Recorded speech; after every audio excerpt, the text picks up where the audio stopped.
का हाल बा? बहुत बढ़िया बा। आप बताई का हाल बा? हमार तो बहुत बढ़िया बा। सही कहा, पहली बार वो मुझे मिली तो मैं मोगली अवतार में ही था। गहरी की कोई भी आ जाए पहले नंबर पे आम्रपाली जी ही। बिल्कुल 100%। मेरी तो पहली पसंद है आम्रपाली जी, और मैं कोशिश करता हूँ कि मैं कोई भी फिल्म करूँ तो उसमें आम्रपाली जी रहे। बिहार तक देख रहे हैं आप, और आपके साथ मैं हूं हर्षिता सिंह। जैसा कि हमने आपको बताया कि हम आज फिलहाल भोजपुरी अवार्ड शो में आए हैं, तो आज देखिए कि हमारे साथ फिलहाल कौन मौजूद है। देखिए सांसद निरहुआ, जो कि नेता भी है और एक बहुत बड़े अभिनेता भी है। निरहुआ जी, सबसे पहले तो बताई का हाल बा? बहुत बढ़िया बा। आप बताई का हाल बा? हमार तो बहुत बढ़िया बा। रहुआ के देख के तो और दिल गार्डन गार्डन हो गए। वाह वाह वाह वाह, एकदम जैसे आप आज अवार्ड शो में आयल बानी, और इस 17वां भोजपुरी अवार्ड शो हो रहा बाटे, और एक लंबे समय से एकर लगातार हर साल होत रहे। पिछला 2 साल जब कोरोना काल रहे तो ना हो पहले रहे, तो हमनी के बहुत उत्साह में मानी जा कि अभी फिर से अवार्ड शो हो रहा बा, और कई फिल्म बाड़ी सा जो में शामिल बाड़ी सा, तो हमनी के उम्मीद भी बा कि कोनो न कोनो फिल्म के हमनी के भी कुछ अवार्ड जरूर मिली। तो का लेके जाए के भाई जोन मिल जाए। देखिए, फिल्म बनावल जाला तो हमनी के पूरा फिल्म पे ही ध्यान रहेला कि पूरा फिल्म बढ़िया बने। फिल्म के गाना अच्छा होके, फिल्म के कहानी अच्छा होके, फिल्म के बैकग्राउंड अच्छा होके, फिल्म के लोकेशन अच्छा होके, तो सब चीज पे ध्यान रहेला। तो कुल मिला के पूरा फिल्म के भी अवार्ड मिले तो अच्छा लगी कि हमनी की मेहनत सफल भई। दिनेश लाल यादव निरहुआ जितने बड़े अभिनेता थे, अब उतने ही बड़े नेता बन चुके हैं। नेताजी, अब जरा ये बताएं आप कि मजा क्या करके आ रहा है, नेता बन के या अभिनेता बन के? और मुश्किल डिफिकल्ट क्या है, नेता बनना या अभिनेता बनना? कुछ भी मुश्किल नहीं है, दोनों ही आसान है, बशर्ते आदमी की नीयत अच्छी होनी चाहिए। तो मुझे तो दोनों में ही मजा आ रहा है। पहले मैं सिर्फ एक्टर था, तो शूटिंग करने जाते थे हम लोग, तो जो हमारे दर्शक हैं, जो हमारे चाहने वाले हैं, वो आते थे, शूटिंग देखते थे, वो चले जाते थे, हम भी अपना शूटिंग करके चले जाते थे। हम उनके लिए कुछ नहीं कर पाते थे। पर ये राजनीति में आने के बाद एक फायदा हुआ है कि जो हमारे दर्शक आते हैं, हम कहीं शूट कर रहे होते हैं, वहां पे जब भी आते हैं, किसी का कोई काम है, किसी की कोई सड़क बनवानी है, किसी का पुल बनवाना है, किसी का घर बनवाना है, या कभी किसी को इलाज की आवश्यकता है और नहीं हो पा रहा है, तो हम लोग एक अगर पत्र लिख देते हैं मुख्यमंत्री जी को, तो 10-15 लाख रुपए उसको मिल जाते हैं। हम कभी प्रधानमंत्री जी को लिख दें पत्र, तो अगर 20-25 लाख रुपए की उसको आवश्यकता है तो वो उसको मिल जाता है। तो ये काम हम पहले नहीं कर पाते थे, अब जो है वो कर पाते हैं, तो बड़ी शांति मिलती है। बड़ा अच्छा लगता है कि जिन लोगों की वजह से हम लोगों को ये नाम मिला, शोहरत मिली, आज हम उनकी सेवा भी कर पा रहे हैं। तो इसलिए मुझे लगता है कि मुझे दोनों में ही पूरा मजा आता है। तो आ रहा है, लेकिन देखिए निरहुआ जी की पॉपुलैरिटी ही है कि बीजेपी ने इन पर दाव खेला, और वो दाव देखिए कि कितना बढ़िया चला कि भाई आजमगढ़ से जीत करके इन्होंने बीजेपी का झंडा लहरा दिया वहाँ पे। निरहुआ जी, अब ये जरा बताएं आपकी, मतलब इतने टाइम से आप नेता कर रहे हैं, लेकिन आप देखिए कि मतलब कोई भी क्लिप आते ही बिल्कुल वायरल हो जाते हैं। जैसे आपने संसद में बयान दिया था और 8वीं सूची को लेकर के बात कर रहे थे, आप भोजपुरी को लेकर के तुरंत वायरल हो गए। तो कैसा लगता है जब लोगों का इतना सारा प्यार रहता है? नेता बन के क्या वही प्यार मिल रहा है जो अभिनेता बन करके मिल रहा है? बिल्कुल बिल्कुल, और उसका फायदा भी है। अभिनेता होने का बहुत बड़ा फायदा है कि सदन में जब भी हम कोई बात करते हैं, कुछ भी हम आवाज उठाते हैं, तो वो पूरे देश को सुनाई पड़ता है और पूरे देश तक वो बात पहुंच जाती है। तो निश्चित रूप से अभिनेता होने का तो बहुत ही फायदा है। और मैं पहली बार जब सदन में बोला तो मैंने भोजपुरी के लिए ही आवाज उठाई कि भोजपुरी मेरी मातृभाषा है, और जब विदेशों में भी इसको मान्यता मिल चुकी है तो हमारे देश में क्यों नहीं। तो इस पे हमारी पहली मांग थी, और लगातार हम लोग प्रयास कर रहे हैं, और मुझे उम्मीद है कि बहुत जल्दी हमारी भोजपुरी को मान्यता मिल जाएगी। अब थोड़ा सा राजनीति से हट के बात करते हैं, आम्रपाली जी कैसी लगती है? आम्रपाली जी एक ऐसी, आपकी जोड़ी इतनी पसंद की जाती है, जब भी आप लोग आते हैं कोई भी फिल्म, बस निरहुआ और आम्रपाली खड़े हो जाए, भाई फिल्म तो सुपर हिट होनी ही होनी है, इसमें कोई भी दो राय नहीं है कि फिल्म नहीं चलेगी। इस बारे में मैं यही कहना चाहता हूं कि ये मैं हमेशा कहता हूं कि ये मेरा और मेरी भोजपुरी इंडस्ट्री का सौभाग्य है कि हम लोगों के पास इतनी अच्छी अभिनेत्री है।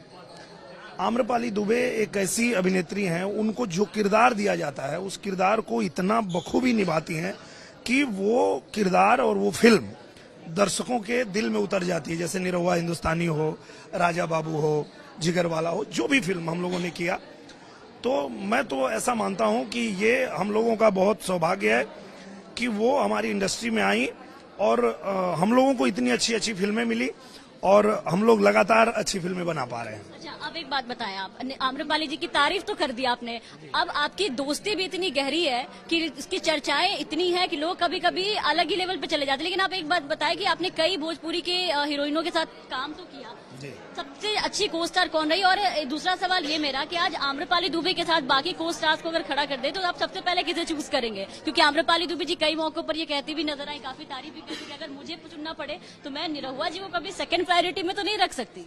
जी देखिए, क्या है कि आम्रपाली जी आज सबके साथ उनकी फिल्में बन रही है, चिंटू जी के साथ बन रही है, खेसारी जी के साथ बन रही है, पवन जी के साथ बन रही है, और सबके साथ देखिए उनकी फिल्म इसलिए अच्छी बनती है, मैंने पहले ही कहा कि उनको जो किरदार मिलता है उस किरदार को इतना बखूबी निभाती हैं कि वो मतलब आदमी देखते ही रह जाए कि वाह क्या काम किया है।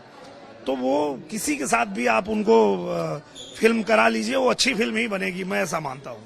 तो मतलब अभी निरहुआ जी का इशारा साफ है कि भाई दोस्ती इतनी गहरी कि कोई भी आ जाए पहले नंबर पे आम्रपाली जी ही रहेगी। बिल्कुल 100%, मेरी तो पहली पसंद है आम्रपाली जी, और मैं कोशिश करता हूँ कि मैं कोई भी फिल्म करूँ तो उसमें आम्रपाली जी रहें। उससे मुझे हर फिल्म में एक तो उनसे सीखने भी मिलता है, उनको बहुत एक तो नॉलेज भी है सिनेमा का, चूंकि वो बचपन से फिल्मों में काम कर रही हैं, तो सिनेमा का, कैमरा का, उनको स्क्रीन प्ले का, डायलॉग का, सभी चीजों का अच्छा नॉलेज है। कभी कभी जो चीजें हम नहीं कर पाते हैं वो भी हमको बताती हैं सीन में कि ये बोलते हुए आपको ऐसा एक्सप्रेशन रखना चाहिए था, तो वो भी हम उनसे सीखते हैं। और मुझे लगता है कि यही चीज है जो उनको इतना बड़ा आर्टिस्ट बना के रखी है। निरहुआ जी से दो किस्सा जो है वो बहुत ही मजेदार किस्सा है जो कि जुड़ा हुआ है, वो भी जानना चाहेंगे क्योंकि यहाँ सांसद जी घेरे में है। ऐसे तो मिलते नहीं है दिल्ली में, बहुत जल्दी, बहुत कम काम में इतने व्यस्त रहते हैं। आज यहाँ भोजपुरी अवार्ड शो में मिले हैं तो आज सारे सवाल जवाब करके जाएंगे। एक बहुत ही मजेदार किस्सा है, 2 मजेदार किस्सा है, दोनों का जवाब आपसे चाहूंगी। पहला ये कि सुनने में आया कि आम्रपाली जी ने जब आपको पहली बार देखा तो सीधे सीधे मोगली कहा था, क्या था वो किस्सा और मोगली क्यों कह दिया? उस समय क्या था कि हम लोग अपने फिल्म के लिए नया लुक लेना था हमें, निरहुआ हिंदुस्तानी के लिए, तो हमारे डायरेक्टर सर ने कहा था कि इसमें आप बाल बड़े कर दो और जब बाल बड़े हो जाएंगे फिर मैं देखूंगा उसको कैसा कटिंग देना है। तो मैं पूरा बाल बढ़ा के रखा था और सच में मोगली जैसे ही बाल बढ़े हुए थे, तो उन्होंने सही कहा। पहली बार वो मुझे मिली तो मैं मोगली अवतार में ही था। जी, मोगली अवतार में थे। दूसरा किस्सा ये है कि कोई तो एक बात है 10 लाख रुपए से जुड़ी हुई है जिसको याद करते ही निरहुआ जी के सपने में भी उनके पिताजी आते हैं और उन्हें डंडे से मार खाने से बहुत डर लगता है। भाई पिताजी का डर सपने तक आपको नहीं छोड़ता है कि डंडे से वहां भी पीटते हुए नजर आते हैं? हाँ, मतलब पता नहीं, वो उनकी कृपा से ही हम लोग जहाँ भी हैं वहाँ पहुंचे हैं, उनके भरोसे पे पहुंचे हैं, उनकी नसीहत से यहाँ पहुंचे हैं। तो आज भी मैं सोता हूं तो मेरे पिताजी सपने में आ जाते हैं और मैं फिर से अपने बचपन में चला जाता हूं। मैं रोज ऐसे ही सपने देखता हूं कि पिताजी के साथ में हूं, मैं खेल रहा हूं, मैं गा रहा हूं, मैं पढ़ रहा हूं। तो एक दिन मैंने ऐसा सपना देखा कि कोई तो एक काम है और उस काम के लिए पैसे की आवश्यकता है और पिताजी बहुत चिंतित बैठे हैं कि कहाँ से पैसे आएंगे। तो मुझे समय तो दिख रहा था वो जब हम लोग बहुत गरीबी में थे, पर मेरा दिमाग ये चल रहा था कि मेरे पास तो पैसे हैं, मैं दे देता हूं। तो मैं प्रवेश को बोला कि चेक बुक लाओ और मैं उसमें 10 लाख रुपए का चेक काट के बोला लीजिए ये दे दीजिए, क्यों इतना टेंशन में बैठे हैं।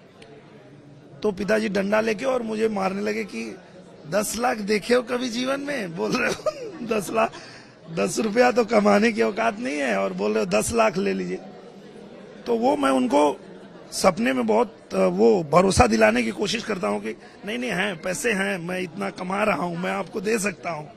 तो ये वो पिता के डंडे से सपने में भी डर लगता है। तो अगली बार अगर आपको ये पूछना हो कि भाई निरहुआ किससे डरते हैं, तो लोग ऐसा कहते हैं कि निरहुआ जी को अपनी बीवी से डर लगता है या नहीं लगता है, लेकिन आप जान लें कि इनको बीवी से लगे ना लगे लेकिन पिताजी से बहुत डर लगता है। बचपन से ही पिताजी से बहुत डर लगता है। पिताजी ने कभी हाथ उठाया नहीं, पर उनका एक लुक ही काफी हो जाता था। अगर पिताजी एक बार ऐसे देख लिए तो फिर हम लोग एकदम शांति से जाके बैठ के पढ़ने लगते थे।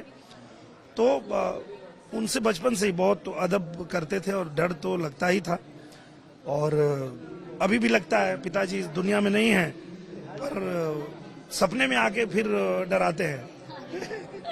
निरहुआ जी, आप काफी लंबे समय से यहाँ पर काम कर रहे हैं भोजपुरी में, और अब देखिए कि भोजपुरी कहाँ से कहाँ पहुँचा है। भले इसमें अश्लीलता है, बहुत बाकी चीजों की बातें होती रहती है, लेकिन भोजपुरी का स्तर क्या था और आज भोजपुरी कहाँ है। तो आप अपने दौर से देखते आ रहे हैं, तो मैं आपसे जानना चाहूंगी कि फिलहाल आप भोजपुरी को कहाँ देख रहे हैं, और कौन से वो नेता आपको ऐसे नजर आते हैं जो आपको लगता है कि भोजपुरी फिलहाल मतलब बहुत अलग लेवल पर। देखिए, ये बहुत सही सवाल किया आपने। भोजपुरी फिल्मों की जब शुरुआत हुई थी, बहुत अच्छी साफ सुथरी बढ़िया शुरुआत हुई थी। बीच में बहुत सारे लोगों के ऐसे मिथ बनने लगे कि एक आइटम सॉन्ग है तो इतना चल रही है तो 2 डाल दो तो और चलेगी, 3 डाल दो तो और चलेगी। तो बहुत सारे ऐसे गाने लोग डालने लगे फिल्मों में। पर मैं आपको बताऊं कि आज जो भी फिल्में बन रही है भोजपुरी में, वो बहुत ही शानदार बन रही है। कहानी पे काम हो रहा है, क्योंकि थिएटर में कोरोना के दौरान बंद हो गया, नहीं लगती थी फिल्में, और अब जो है थिएटर की हालत ऐसी है कि वहां लग भी नहीं सकती है। तो ओटीटी और टेलीविजन और डिजिटल पे ही हमारी फिल्में आज जा रही है। पर एक अच्छा काम ये हुआ कि आज हमारी फिल्में सिक्योर है। जो लागत लगती है उसमें जो भी मुनाफा होना है, उतना निर्माता को पहले ही पता है कि हम बनाएंगे तो इतने में फिल्म हमारी बिक जाएगी। तो ये हुआ है, और कहानी पे अच्छा काम हो रहा है, अच्छी फिल्में बन रही हैं, और अच्छे अच्छे लोग जो है इसमें आ रहे हैं, काम कर रहे हैं।